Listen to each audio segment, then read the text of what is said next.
ಮಾತೆತ್ತಿದ್ರೆ ಪುಂಗಿ ಊದ್ತಾ ಇದ್ರಲ್ಲ ನಮ್ಮ ಪುಂಗಿ ಪ್ರದೀಪ್ ಈಶ್ವರ್ ಅವರು, ಏನು RSSನ ಬೈದಿದ್ದೆ, BJP ಅವ್ರನ್ನ ಬೈದಿದ್ದೆ, ತನಗಿಂತ ಒಬ್ಬ ಜ್ಞಾನಿ ಯಾರೂ ಇಲ್ಲ ಅಂತ ಬಿಂಬಿಸಿದ್ದೆ, ಎದ್ರೆ ಬಿದ್ರೆ ಏನು ಮೈಕು ಕ್ಯಾಮ್ರಾ ಸಿಕ್ಕಿದ್ರೆ ಸಾಕು ಮಾತಾಡಿದ್ದೆ. KPCC ಕಚೇರಿ ನನಗೆ ದೇವಸ್ಥಾನ ಇದ್ದಂಗೆ, ಗರ್ಭಗುಡಿ ಇದ್ದಂಗೆ ಅಂತೆಲ್ಲ ನೀವು ಮಾತಾಡಿದ್ರು ಕೂಡ ನಿಮ್ಮ ಬಗ್ಗೆ ಒಂದು ಕಿಂಚಿತ್ತೂ ಕೂಡ ತಲೆನೇ ಕೆಡಿಸ್ಕೊಳ್ಳಿಲ್ಲ ಕಾಂಗ್ರೆಸ್ ಪಾರ್ಟಿ. ಅವನು ಯಾರೋ ಶೂ ಎಲ್ಲ ಎಸ್ತು, ನಿಮ್ಮ ಮೇಲೆ ಚಪ್ಪಲಿ ಎಲ್ಲ ಎಸ್ತು, ಎಲ್ಲ ಪ್ರಸಂಗನೂ ನಡೆದೋಯ್ತು.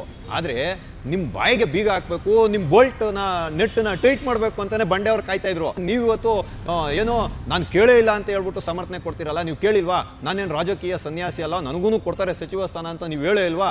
ಹೇಳ್ರಿ. ನಿಮ್ಮನ್ನು ಲೆಕ್ಕಕ್ಕೆ ಇಟ್ಕೊಂಡಿಲ್ಲ ಕಾಂಗ್ರೆಸ್ ಪಾರ್ಟಿ ಅನ್ನೋದು ಗೊತ್ತಾಗ್ತಿದೆ. ಲಕ್ಷ್ಮೀ ಹೆಬ್ಬಾಳ್ಕರ್ ಅವರು ಇದಾರಲ್ಲ, ಪಾಪ ಅವರು ಹೆಣ್ಮಕ್ಳಿಗೆಲ್ಲ 2,000 ಹಾಕಿ ಸುಸ್ತಾಗಿ ಬಸವಳ್ದ್ಬಿಟ್ಟವ್ರೆ. ಅವ್ರಿಗೆ ಕೊಡಲಿಲ್ಲ ಸಚಿವ ಸ್ಥಾನನ, ಇನ್ನು ನಿಮಗೆ ಕೊಡ್ತಾರ ಪ್ರದೀಪ್ ಈಶ್ವರ್ ಅವರೇ? ಈ ಬಡಾಯಿ ಭಾಷಣದಿಂದ ಬೇಸೆತ್ತೋಗ್ಬಿಟ್ಟು ಇವತ್ತು ನಿಮಗೆ ಸಚಿವ ಸ್ಥಾನನ ಕೊಟ್ಟಿಲ್ಲ. ಬಡಾಯಿ ಕೊಚ್ಚಿದ್ದಕ್ಕೋಸ್ಕರನಾದರೂ, ಪುಂಗಿ ಊದಿದ್ದಕ್ಕೋಸ್ಕರನಾದರೂ ಕಾಂಗ್ರೆಸ್ ಪಕ್ಷ ನಿಮ್ಗೊಂದು ಸಚಿವ ಸ್ಥಾನನ ದಯಪಾಲಿಸಬೇಕಾಗಿತ್ತು. ಎತ್ರಿ ಇವಾಗ ನಿಮ್ಮ ತೆಲುಗು ಡೈಲಾಗುಗಳನ್ನ ಎತ್ರಿ. ನಿಮ್ಮ ಮಾತುಗಳನ್ನ ಕೇಳಿಸ್ಕೊಂಡು ಚಿಕ್ಕಬಳ್ಳಾಪುರದ ಜನ ಏನಿದಾರಲ್ಲ ಸುಮ್ಮನೆ ಬೇಜಾರಾಗ್ಬಿಟ್ಟಿದ್ದಾರೆ. ಹಾಗಾಗಿ ನೀವು ಮನೆಯಲ್ಲೇ ಬೆಡ್ಶೀಟ್ ಹೊತ್ಕೊಂಡು ಬೆಚ್ಚಿಗೆ ಮಲ್ಕೊಂಡಿರಿ. ಚಿಕ್ಕಬಳ್ಳಾಪುರದ ಅಭಿವೃದ್ಧಿ ಶೂನ್ಯ ಆಗೋಗುತ್ತೆ. ರಾಜ್ಯಪಾಲರು ಇವತ್ತು ಒಂದು ಸಂದಿಗ್ಧ ಪರಿಸ್ಥಿತಿಯಲ್ಲಿ ನಿಂತಿರೋದು. ಈ ಕರ್ನಾಟಕ ರಾಜ್ಯದಲ್ಲಿ ಯಾರು ಸಚಿವರು, ಯಾರು ನೂತನ ಸಚಿವರು, ಯಾರು ಹಳೆ ಸಚಿವರು, ಯಾವ ಸಚಿವರು ಯಾವಾಗ ರಾಜೀನಾಮೆಯನ್ನು ಕೊಡ್ತಾರೆ, ಯಾರಿಗೆ ಯಾವ ಖಾತೆಯನ್ನು ಯಾವಾಗ ಬದಲಾವಣೆ ಮಾಡ್ತಾರೆ, ಯಾವ ಖಾತೆನ ಅದ್ಲು ಬದಲು ಮಾಡ್ತಾರೆ ಅನ್ನೋದನ್ನೇ ನಮ್ಮ ರಾಜ್ಯಪಾಲರು ಜ್ಞಾಪಕ ಇಟ್ಕೊಳೋದ್ರಲ್ಲೇ ಸುಸ್ತಾಗ್ಬಿಡ್ತಾರೆ. ಟಿವಿ ವಿಕ್ರಮದ ಸಮಸ್ತ ವೀಕ್ಷಕರಿಗೆ ಆಟೋವಾಲ ಕಾರ್ಯಕ್ರಮಕ್ಕೆ ಆತ್ಮೀಯವಾದ ಸ್ವಾಗತ. ನಾನು ನಿಮ್ಮ ಜಯಂತ್ ಪಾಂಡೆ. ಸ್ನೇಹಿತರೆ, ಆಟೋವಾಲ ಕಾರ್ಯಕ್ರಮಕ್ಕೆ ನಾವಿಂದು ಆಯ್ದುಕೊಂಡಂತಹ ವಿಷಯ ಮಮ್ಮಲ ಮರುಗಿದ ಪ್ರದೀಪ್ ಈಶ್ವರ. ಹೌದು ಸ್ನೇಹಿತರೆ, ನಾನು ಈ ರೀತಿಯಾಗಿ ಹೇಳ್ತಾ ಇರೋದಕ್ಕೆ ಒಂದು ಪ್ರಬಲವಾದ ಕಾರಣ ಉಂಟು. ನೋಡಿ, ನಮ್ಮ ಬಂಡೆಯವ್ರ ಸರ್ಕಾರ ರಚನೆ ಆಯಿತು. ರಚನೆ ಆದಮೇಲೆ ಸಚಿವ ಸಂಪುಟದ ಪುನರ್ರಚನೆ ಇತ್ತಲ್ಲ, ಈ ಕಸರತ್ತು ಬಹಳ ಕುತೂಹಲಕಾರಿಯಾಗಿದೆ. ಹೈಕಮಾಂಡ್ನ ಒಂದು ಆಜ್ಞೆಯ ಮೇರೆಗೆ 60-40% ಅಂದರೆ 60% ಹಿರಿಯರನ್ನು ಹೊಂದಿದ, 40% ಯುವಕರನ್ನು ಹೊಂದಿದಂತಹ, ಅಂದರೆ ಹೊಸ ಶಾಸಕರನ್ನು ಹೊಂದಿದಂಥ ಒಂದು ಸಂಪುಟವನ್ನು ರಚನೆ ಮಾಡ್ತಿದ್ದಾರೆ. ಅಂದರೆ ಸಚಿವ ಸಂಪುಟದ ಪುನರ್ರಚನೆಯನ್ನು ಮಾಡ್ತಿದ್ದಾರೆ. ಅದು ಗೊಂದಲದ ಗೂಡಾಗೋಗಿದೆ. ಈಗ ನಿನ್ನೆ ದೆಹಲಿಗೆ ಹೋಗ್ಬಿಟ್ಟು ಬಂದಂಥ ಮುಖ್ಯಮಂತ್ರಿಗಳು ಹೇಳ್ತಿರೋದೇನೆಂದರೆ, ಹೈಕಮಾಂಡು ಅಂತಿಮ ಪಟ್ಟಿಯನ್ನು ರವಾನೆ ಮಾಡಿದ ತಕ್ಷಣ ನಾವು ಖಾತೆಯನ್ನು ಹಂಚಿಕೆ ಮಾಡಿಬಿಡ್ತೀವಿ, ಇದ್ರ ಬಗ್ಗೆ ಎಲ್ಲ ನಿಮ್ಗೆ ಯಾರಿಗೂ ಗೊಂದಲ ಬೇಡ, ಯಾರು ತಲೆ ಕೆಡಿಸ್ಕೊಳಕ್ಕೆ ಹೋಗಬೇಡಿ ಅಂತ ಆರಾಮಾಗಿ ತೇಲಿಸ್ಬಿಟ್ರು ಬಂಡೆಯವರು. ಯಾವಾಗೂ ಹಂಗೇನೆ ಮಾಡೋದು, ಯಾರ ಮೇಲಾದರೂ ಹಾಕ್ಬಿಡೋದು, ಇಲ್ಲ ಯಾರಾದರೂ ಮಾಡಿರೋದನ್ನು ಹೇಳ್ಬಿಡೋದು, ಇಲ್ಲ ಕುಯುಕ್ತಿಯಾಗಿ ಮಾತಾಡ್ಬಿಡೋದು, ಇಲ್ಲ ನೈವಾಗಿ ಜಾರ್ಕೊಂಡು ಹೊಟ್ಟೋಗೋವಂಥ ಕೆಲಸನೇ ನಮ್ಮ ಬಂಡೆಯವ್ರು ಮಾಡಿರೋದು.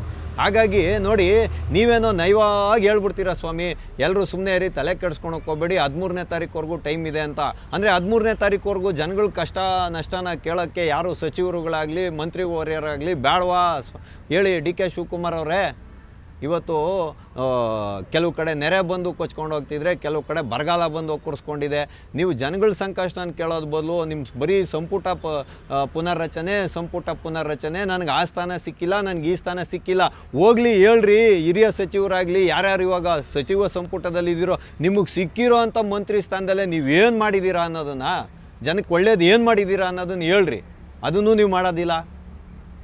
ಇದೆಲ್ಲದ್ರ ಮಧ್ಯದಲ್ಲಿ ಮಾತೆತ್ತಿದ್ರೆ ಪುಂಗಿ ಊದ್ತಾ ಇದ್ರಲ್ಲ ನಮ್ಮ ಪುಂಗಿ ಪ್ರದೀಪ್ ಈಶ್ವರ್ ಅವರು, ಏನು RSSನ ಬೈದಿದ್ದೆ, BJP ಅವ್ರನ್ನ ಬೈದಿದ್ದೆ, ತನಗಿಂತ ಒಬ್ಬ ಜ್ಞಾನಿ ಯಾರೂ ಇಲ್ಲ ಅಂತ ಬಿಂಬಿಸಿದ್ದೆ, ಎದ್ರೆ ಬಿದ್ರೆ ಏನು ಮೈಕು ಕ್ಯಾಮ್ರಾ ಸಿಕ್ಕಿದ್ರೆ ಸಾಕು ಮಾತಾಡಿದ್ದೆ. ಅಲ್ರಿ ಪ್ರದೀಪ್ ಈಶ್ವರ್ ಅವರೇ, ಪಾಪ ನಿಮ್ಗೊಂದು ಸಚಿವ ಸ್ಥಾನ ಕೊಡಲಿಲ್ವಲ್ರಿ? ನಾನು ಹಿಂದುಳಿದ ಅಂದರೆ OBC ಹುಡುಗ, ನನ್ನ ಮೇಲೆ ದೌರ್ಜನ್ಯ ಮಾಡ್ತಾರೆ ಅಂತೆಲ್ಲ ಹೇಳ್ಕೊಂಡು ತಿರ್ಗಾಡ್ಬಿಟ್ರಲ್ಲಿ.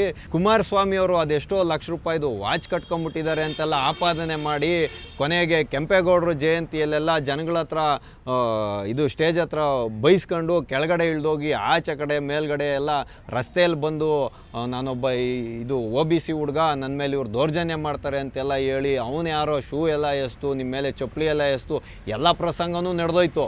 ಆದರೆ ನಿಮ್ಮ ಬಾಯಿಗೆ ಬೀಗ ಹಾಕಬೇಕು, ನಿಮ್ಮ ಬೋಲ್ಟ್ನ ನೆಟ್ಟನ್ನ ಟೈಟ್ ಮಾಡಬೇಕು ಅಂತಲೇ ಬಂಡೆಯವ್ರು ಕಾಯ್ತಾಯಿದ್ರು. ನಮ್ಮ ಸಿದ್ದರಾಮಯ್ಯ ಸಾಹೇಬರು, ನಮ್ಮ DK ಸಾಹೇಬರು, ನಮ್ಮ KPCC ಅಧ್ಯಕ್ಷರು, ನನ್ನ KPCC ಕಚೇರಿ ನನಗೆ ದೇವಸ್ಥಾನ ಇದ್ದಂಗೆ, ಗರ್ಭಗುಡಿ ಇದ್ದಂಗೆ ಅಂತೆಲ್ಲ ನೀವು ಮಾತಾಡಿದ್ರು ಕೂಡ ನಿಮ್ಮ ಬಗ್ಗೆ ಒಂದು ಕಿಂಚಿತ್ತೂ ಕೂಡ ತಲೆನೇ ಕೆಡಿಸ್ಕೊಳ್ಳಿಲ್ಲ ಕಾಂಗ್ರೆಸ್ ಪಾರ್ಟಿಯಲ್ಲಿ ಇವಾಗಿರೋದು ಸಿದ್ದರಾಮಯ್ಯ ಸಾಹೇಬ್ರಲ್ಲ, BK ಹರಿಪ್ರಸಾದ್ ಅವರು ಮತ್ತು DK ಶಿವಕುಮಾರ್ ಅವರು. ಅವರು ನಿಮ್ಮ ಈ ಎಲ್ಲ ಒಂದು ಒಗಳಂಬಟ್ಟ ಕೆಲಸಕ್ಕೆಲ್ಲ ಅವರು ಇದನ್ನು ತಲೆ ಕೆಡ್ಸ್ಕೊಳಕ್ಕೆ ಹೋಗಲ್ಲ. ಅವ್ರಿಗೆ ಮಾಡಬೇಕಾಗಿರೋ ಬೇಕಾದಷ್ಟು ಕೆಲಸ ಇದೆ. ನೀವು ಏನು ಚಿಕ್ಕಬಳ್ಳಾಪುರಕ್ಕೆ ಪ್ರಾತಿನಿಧ್ಯ ಸಿಗಬೇಕಾಗಿತ್ತು, ಅದು ಎಲ್ರಿಗೂ ನೋವಿನ ಸಂಗತಿನೇ.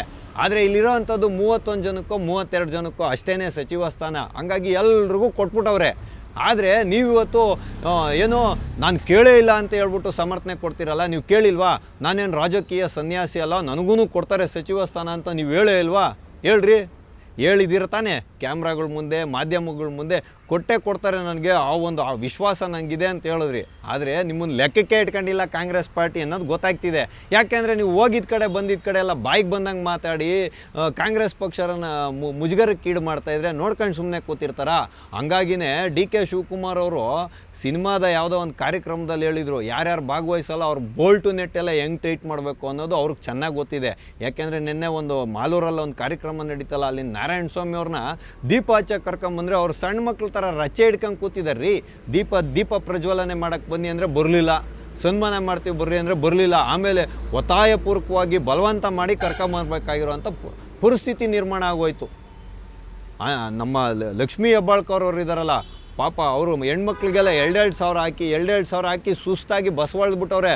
ಅವ್ರಿಗೆ ಕೊಡಲಿಲ್ಲ ಸಚಿವ ಸ್ಥಾನನ, ಇನ್ನು ನಿಮಗೆ ಕೊಡ್ತಾರ ಪ್ರದೀಪ್ ಈಶ್ವರ್ ಅವರೇ?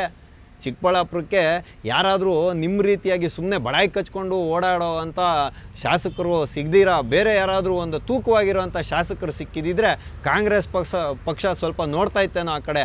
ಆದರೆ ನಿಮ್ಮ ಈ ಬಡಾಯಿ ಭಾಷಣದಿಂದ ಬೇಸತ್ತೋಗ್ಬಿಟ್ಟು ಇವತ್ತು ನಿಮಗೆ ಸಚಿವ ಸ್ಥಾನನ ಕೊಟ್ಟಿಲ್ಲ. ಆದರೆ ನನಗೆ ತುಂಬ ನೋವಾಗ್ತಿದೆ. ಯಾಕೆಂದರೆ ನೀವು ಬಡಾಯಿ ಕೊಚ್ಚಿದ್ದಕ್ಕೋಸ್ಕರನಾದರೂ ಪುಂಗಿ ಊದಿದ್ದಕ್ಕೋಸ್ಕರನಾದರೂ ಕಾಂಗ್ರೆಸ್ ಪಕ್ಷ ನಿಮಗೊಂದು ಸಚಿವ ಸ್ಥಾನನ ದಯಪಾಲಿಸ್ಬೇಕಾಗಿತ್ತು. ಎತ್ರಿ, ಇವಾಗ ನಿಮ್ಮ ತೆಲುಗು ಡೈಲಾಗುಗಳನ್ನ ಎತ್ರಿ, ಹೇಳ್ರಿ, ನಿಮ್ಮ ಡೈಲಾಗುಗಳನ್ನ ಬಿಡ್ರಿ, ಬಾಣಗಳಂತೆ ಬಿಡಿ. ಡಿ.ಕೆ. ಶಿವಕುಮಾರ್ ಅವ್ರ ಮುಂದೆ ಬಿಟ್ಬಿಟ್ಟು ಸಚಿವ ಸ್ಥಾನನ ಪಡ್ಕೊಳ್ರಿ. ಇನ್ನೊಂದು ಸಚಿವ ಸ್ಥಾನ ಇದೆ. ಯಾರಿಗಾದ್ರೂ ಇವಾಗ ಒಂದು 2-3 ಜನ ತೆಗಿತಾರೆ ಅದರಲ್ಲಿ. ಯಾಕೆ ಅಂತ ಹೇಳಿದ್ರೆ ರಾಜ್ಯಪಾಲರು ಇವತ್ತು ಒಂದು ಸಂದಿಗ್ಧ ಪರಿಸ್ಥಿತಿಯಲ್ಲಿ ನಿಂತಿರೋದು. ಈ ಕರ್ನಾಟಕ ರಾಜ್ಯದಲ್ಲಿ ಯಾರು ಸಚಿವರು, ಯಾರು ಹೊಸ ನೂತನ ಸಚಿವರು, ಯಾರು ಹಳೆ ಸಚಿವರು, ಯಾವ ಸಚಿವರು ಯಾವಾಗ ರಾಜೀನಾಮೆಯನ್ನು ಕೊಡ್ತಾರೆ, ಯಾರಿಗೆ ಯಾವ ಖಾತೆಯನ್ನು ಯಾವಾಗ ಬದಲಾವಣೆ ಮಾಡ್ತಾರೆ, ಯಾವ ಖಾತೆನ ಅದಲು ಬದಲು ಮಾಡ್ತಾರೆ ಅನ್ನೋದನ್ನೇ ನಮ್ಮ ರಾಜ್ಯಪಾಲರು ಜ್ಞಾಪಕ ಇಟ್ಕೊಳೋದ್ರಲ್ಲೇ ಸುಸ್ತಾಗ್ಬಿಡ್ತಾರೆ. ಅಂಥ ಸಂದಿಗ್ಧ ಪರಿಸ್ಥಿತಿ ಇವತ್ತು ಕರ್ನಾಟಕದಲ್ಲಿರೋದು. ಮುನಿಯಪ್ಪನವ್ರಿಗೆ ಆಹಾರ ಮತ್ತು ನಾಗರಿಕ ಸರಬರಾಜು ಇಲಾಖೆ ಬೇಡವಂತೆ. ಅವ್ರು ರಾಹುಲ್ ಗಾಂಧಿ ಅವ್ರು ಬಂದರೆ ಅವ್ರು ಹಿಂದೆನೇ ಓಡಾಯ್ತಾರೆ, ನಂಗೆ ಇದು ಬೇಡ ಬೇರೆದು ಕೊಡಿ ಅಂತ. ಹೋಗಲಿ, ನೀವು ರಾಜೀನಾಮೆ ಕೊಟ್ಬಿಡಿ, ನಿಮ್ಮ ಮಗಳಿಗೆ ಸಚಿವ ಸ್ಥಾನ ಕೊಡ್ತೀನಿ ಅಂದರೆ ನೋ ನನಗಾಗೋದೇ ಇಲ್ಲ, ನನ್ನ ಮಗಳಿಗೆ ಬೇಡ, ನನಗೆ ಬೇಕು ಮಂತ್ರಿಗಿರಿ, ನಾನು ಹಿಡ್ದಿದ್ದೆ ಬಿಗಿಪೊಟ್ಟು ಅಂತ ಅವ್ರು ಅಂತಾರೆ. ನಾಗೇಂದ್ರ ಅವ್ರ ಮೇಲೆ ವಾಲ್ಮೀಕಿ ಹಗರಣದ ಕೇಸ್ ಇದೆ, ಅವ್ರಿಗೊಂದನ್ನು ಕೊಟ್ಬಿಟ್ಟವ್ರೆ, ಸಚಿವ ಸ್ಥಾನನ ಕೊಟ್ಬಿಟ್ಟವ್ರೆ. ಅದನ್ನು ಕೇಳೋಕ್ಕೆ ಹೋದರೆ ಏನಂತಾರೆ, ಯಾರ ಮೇಲಿಲ್ಲ ಅಂತ ಡಿ.ಕೆ. ಶಿವಕುಮಾರ್ ಅವರೇ ಹೇಳ್ತಾರೆ. ಯಾರ ಮೇಲಿಲ್ಲ ಕೇಸ್ಗಳು ಹೇಳಿ? ನನ್ನ ಮೇಲಿಲ್ವಾ? ಯಡಿಯೂರಪ್ಪನ ಮೇಲಿಲ್ವಾ? BJP ಅವ್ರ ಮೇಲಿಲ್ವಾ? ಎಲ್ಲರ ಮೇಲೂ ಇದೆ. ನೀವು ಹೇಳ್ಕೊಂಬಂದಿದ್ದೇನೋ ನಮ್ಮದು ಒಂಥರ ಬೇರೆದ್ದೇ ರೀತಿಯ ಸರ್ಕಾರ ಅಂತ ಹೇಳ್ಕೊಂಬಂದ್ರಲ್ಲ, ಬಡವರ ಪರ ಸರ್ಕಾರ ಅಂತ ಹೇಳೋರಲ್ಲ. ಬಡವರ ದುಡ್ಡನ್ನ ತಿಂದು ತೆಗೆದಂಥ ವಾಲ್ಮೀಕಿ ಕಾರಣ ಇದೆಯಲ್ಲ, ಅದರ ಒಂದು ಆಪಾದನೆ ಒಪ್ಕೊಂಡಿರೋಂಥ ನಾಗೇಂದ್ರ ಅವ್ರಿಗೆ ಯಾಕೆ ಕೊಡ್ತಾ ಇದ್ದೀರಾ? ಯಾಕೆ ಅಂತ ಹೇಳಿದ್ರೆ ನೀವೇ ಹೇಳ್ಕೊಂಬಂದಿರೋದು, ಅಧಿಕಾರಕ್ಕೆ ಬಂದಿದ್ದೆ ಹಂಗೆ ತಾನೇ ನೀವು, ನಮ್ಮದೊಂಥರ ಬೇರೆದ್ದೇ ರೀತಿಯಾದ ಸರ್ಕಾರ ಅಂತ. ಇವತ್ತು ಕ್ರಿಮಿನಲ್ ಹಿನ್ನೆಲೆ ಇರೋರಿಗೆ ಲಂಚದ ಆರೋಪದ ಹಗರಣದ ಆರೋಪವನ್ನು ಹೊತ್ತಿರುವಂಥ ನಾಗೇಂದ್ರ ಅವ್ರಿಗೆ ಯಾಕೆ ಕೊಟ್ಟಿದ್ದೀರಾ ಅನ್ನುವಂಥ ಪ್ರಶ್ನೆಗಳು ಬರ್ತಿದೆ ಇಲ್ಲಿ. ಹಾಗಾಗಿ ಇವಾಗ ಮುನಿಯಪ್ಪ ಅವ್ರ ಮಗಳು ರೂಪಾ ಅವರಿದ್ದಾರಲ್ಲ, ಅವರು ಮತ್ತು ಗಾಯತ್ರಿ ಅವರು ಮತ್ತು ಲಕ್ಷ್ಮೀ ಹೆಬ್ಬಾಳ್ಕರ್ಗೆ ಒಂದು 3 ಜನದಲ್ಲಿ ಒಬ್ರಿಗೆ ಕೊಡ್ತೀವಿ ಅಂತ ಹೇಳ್ತಾರೆ. ಆದರೆ ನಾವು ಯಾವಾಗೂ ಮಹಿಳೆಯರ ಪರ ಅಂತ ಹೇಳೋವಂಥ ಕಾಂಗ್ರೆಸ್ ಪಾರ್ಟಿ 32-31 ಸಚಿವರ ಒಳಗಡೆ ಒಬ್ರಿಗೂ ಕೂಡ ಮಹಿಳೆಯರಿಗೆ ಸ್ಥಾನಮಾನವನ್ನೇ ಕೊಡಲಿಲ್ಲ ಅನ್ನೋವಂಥದ್ದು ಭಾಳ ರೋಚಕವಾಗಿರುವಂಥ ವಿಷಯ. ಅಂದರೆ ಕಣ್ಣೆದುರುಗಡೆನೆ ಹಸಿ ಸುಳ್ಳುಗಳು ಹೇಳೋದ್ರಲ್ಲಿ ಕಾಂಗ್ರೆಸ್ನ ಬಿಟ್ಟರೆ ಬೇರೆ ಯಾರು ದೇಶದಲ್ಲಿ ಇಲ್ಲ ಅನ್ನೋದು ಇಲ್ಲಿ ಮೇಲ್ನೋಟಕ್ಕೆ ಕಂಡು ಬರುತ್ತಲ್ರಿ. ಹಾಗಾಗಿ ಈ ಎಲ್ಲ ಬೆಳವಣಿಗೆಗಳನ್ನ ನೋಡಿ ಪ್ರದೀಪ್ ಈಶ್ವರ್ ಅವರು ಬಾಯಲ್ಲಿ ಚಾಕ್ಲೇಟ್ ಹಾಕೊಂಡು ಕೂತಿದ್ದಾರೆ ಚಪ್ಪರಿಸ್ಕೊಂಡು, ಯಾವಾಗ ನನಗೆ ಸಚಿವನ್ ಮಾಡ್ತಾರೆ ಅಂತ.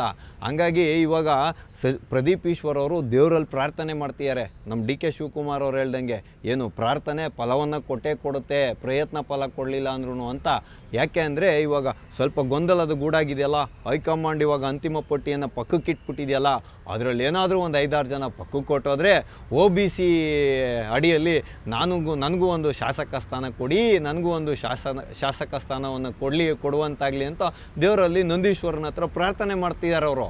ಆದರೆ ಮೇಲ್ನೋಟಕ್ಕೆ ನೋಡ್ರೆ ಪಾಪ ಇವರು ಒಂಥರ ಖಿನ್ನತೆಗೆ ಒಳಗಾಗ್ಬಿಟ್ಟಿದ್ದಾರೆ ಕಣ್ರಿ.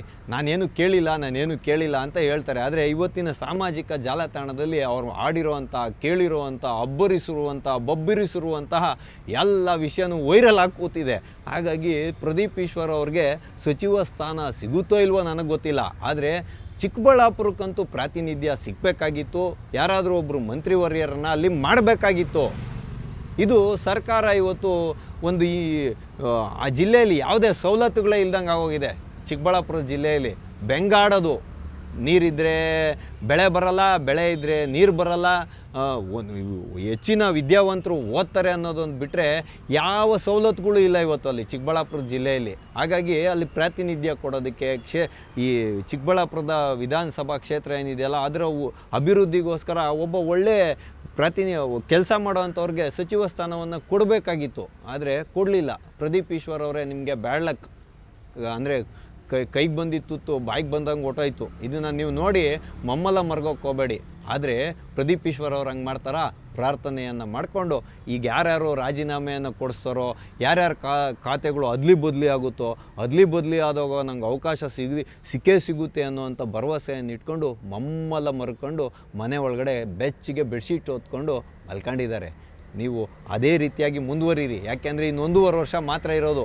ನಿಮ್ಮ ಮಾತುಗಳನ್ನ ಕೇಳಿಸ್ಕೊಂಡು ಚಿಕ್ಕಬಳ್ಳಾಪುರದ ಜನ ಏನಿದಾರಲ್ಲ ಸುಮ್ಮನೆ ಬೇಜಾರಾಗ್ಬಿಟ್ಟಿದ್ದಾರೆ. ಹಂಗಾಗಿ ನೀವು ಮನೆಯಲ್ಲೇ ಬೆಡ್ಶೀಟ್ ಹೊತ್ಕೊಂಡು ಬೆಚ್ಚಿಗೆ ಮಲ್ಕೊಂಡಿರಿ. ಚಿಕ್ಕಬಳ್ಳಾಪುರದ ಅಭಿವೃದ್ಧಿ ಶೂನ್ಯ ಆಗೋಗುತ್ತೆ. ಹಾಗಾಗಿ ಮಮ್ಮಲ ಮರ್ಕಂಡೆ ನೀವು ಇರಿ ಅಂತ ಹೇಳುವ ವಿಷಯದೊಂದಿಗೆ ಇಂದಿನ ಆಟೋವಾಲ ಕಾರ್ಯಕ್ರಮವನ್ನು ನಾವು ಮುಗಿಸ್ತಾ ಇದ್ದೇವೆ. ಮುಂದೆ ಇಂಥದ್ದೇ ಒಂದು ಕುತೂಹಲಕಾರಿಯಾದ ವಿಷಯದೊಂದಿಗೆ ನಾವೆಲ್ಲರೂ ಮತ್ತೆ ಭೇಟಿಯಾಗೋಣ. ಅಲ್ಲಿವರೆಗೂ TV ವಿಕ್ರಮವನ್ನು ಸಬ್ಸ್ಕ್ರೈಬ್ ಮಾಡುವುದರ ಮುಖಾಂತರ, ನಿಮ್ಮ ಸದ್ವಿಚಾರಗಳನ್ನು ಕಾಮೆಂಟ್ ಮಾಡುವುದರ ಮುಖಾಂತರ ಹಾಗೂ ಶೇರ್ ಮಾಡುವುದರ ಮುಖಾಂತರ ನಮ್ಮನ್ನು ಪ್ರೋತ್ಸಾಹಿಸಿ. TV ವಿಕ್ರಮ, ದೇಶ ನಿಮ್ಮ ಕೈಯಲ್ಲಿ. ಈ ಕಾರ್ಯಕ್ರಮ ನಿಮಗೆ ಇಷ್ಟ ಆಗಿದ್ದಲ್ಲಿ ಲೈಕ್, ಶೇರ್ ಹಾಗೂ ಕಮೆಂಟ್ ಮಾಡಿ. TV ವಿಕ್ರಮದ ಕಾರ್ಯಕ್ರಮಗಳನ್ನು ನಿರಂತರವಾಗಿ ವೀಕ್ಷಿಸಲು ಸಬ್ಸ್ಕ್ರೈಬ್ ಮಾಡಿ, ಬೆಲ್ ಐಕನ್ ಒತ್ತಿ.